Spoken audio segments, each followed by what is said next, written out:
Hello everyone, this is Puneet. तो जैसा कि आपने अभी देखा, हमारा जो आज का टॉपिक है वो है वर्ब, जिसे हिंदी में हम कहते हैं क्रिया। तो सबसे पहले मैं ये बता दूं कि वर्ब को जब कभी डिफ़ाइन किया जाता है तो सिंपली इतना बोल दिया जाता है कि it is an action word. तो यहाँ मैं जोड़ना चाहूँगा कि ये सिर्फ एक्शन को रिप्रेजेंट नहीं करता, और भी चीज़ें होती हैं जो हम बाद में डिस्कस करेंगे। और दूसरा, ये हमेशा एक वर्ड नहीं होता, कई बार ये ग्रुप ऑफ वर्ड्स भी हो सकता है। तो यहाँ सबसे पहले हम डिफ़ाइन करते हैं, इसकी डेफिनेशन देख लेते हैं वर्ब की। So verb is a word और group of words that is used to talk about an action, event, state, existence, occurrence, possession, etc. तो verb मीन्स क्रिया एक ऐसा शब्द या शब्दों का समूह होता है जो कि यूज़ करते हैं हम किसके बारे में बात करने के लिए, एक एक्शन या फिर कोई इवेंट, या फिर स्टेट मीन्स अवस्था, एग्जिस्टेंस किसी का होना, कोई चीज़ है या थी, अक्रेंस ये भी इवेंट से ही रिलेटेड है, और possession means something belongs to someone, कोई चीज़ किसी की है तो पोजेशन में ये सब आ जाता है। तो ये था हमारा वर्ब की डेफिनेशन। तो आइए अब हम देख लेते हैं कि हमारे पास कितनी तरह की वर्ब्स होती हैं। तो बेसिकली जैसा कि आप अभी ये इमेज देखिए, जैसे कि इस इमेज में आप देख पा रहे हैं कि हमारे पास जो वर्ब है वो बेसिकली दो तरह की वर्ब होती है। एक तो हमारा हो गया मेन वर्ब और दूसरा हमारा हो गया हेल्पिंग वर्ब, या फिर ऑक्सिलरी उसको बोला जाता है। और मैं यहाँ बताना चाहूँगा, हमारा जो आज की वीडियो में जो मेन मोटिव है वो सिर्फ इतना है कि हम सिर्फ ये जानें कि वर्ब क्या होती है और वर्ब्स कितनी तरह की होती हैं, क्योंकि हर तरह की वर्ब अपने आप में एक कंप्लीट टॉपिक है। तो अभी मैंने जैसे आपको बताया, वर्ब दो तरह की होती हैं बेसिकली, मेन वर्ब और ऑक्सिलरी और हेल्पिंग वर्ब। जो मेन वर्ब है हम उसको प्रिंसिपल वर्ब भी बोलते हैं, फुल वर्ब भी बोलते हैं, और लेक्सिकल वर्ब भी, ये आपको किसी बुक्स में भी लिखा मिल जाएगा। और दूसरा जो ऑक्सिलरी वर्ब्स होती हैं उनको हम हेल्पिंग वर्ब्स भी कहते हैं। तो आइए अब इसमें देख लीजिए कि जो मेन वर्ब है वो फाइनाइट और नॉन फाइनाइट, टू पार्ट्स में हम उनको डिवाइड करते हैं।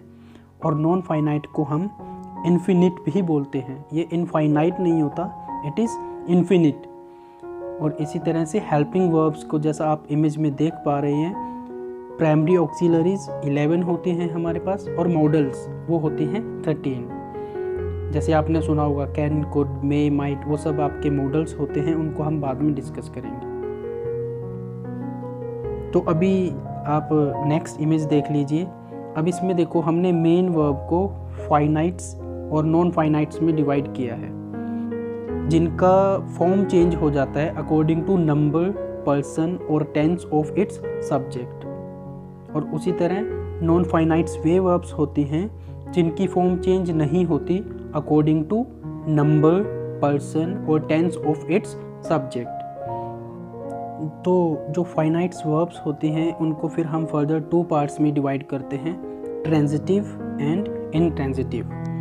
जो ट्रांजिटिव वर्ब्स होती हैं, जैसा आप इमेज में देख पा रहे हैं, इट रिक्वायर्स ऑब्जेक्ट, इनको ऑब्जेक्ट की ज़रूरत होती है।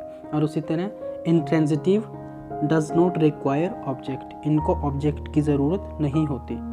तो इसी तरह से नॉन फाइनाइट्स, इसके 3 very important points, infinitive, participle और जेरेंड, ये तीनों अपने आप में अलग अलग करके 3 टॉपिक्स बन जाते हैं नॉन फाइनाइट्स के। तो इनको भी हम बाद में डिस्कस करेंगे।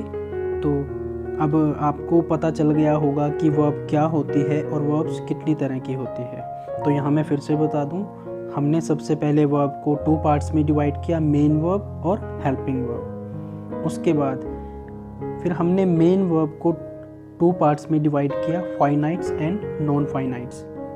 फाइनाइट्स को फिर से ट्रांजिटिव और इनट्रांजिटिव में, और नॉन फाइनाइट्स को इन्फिनिटिव, पार्टिसिपल और जेरेंट।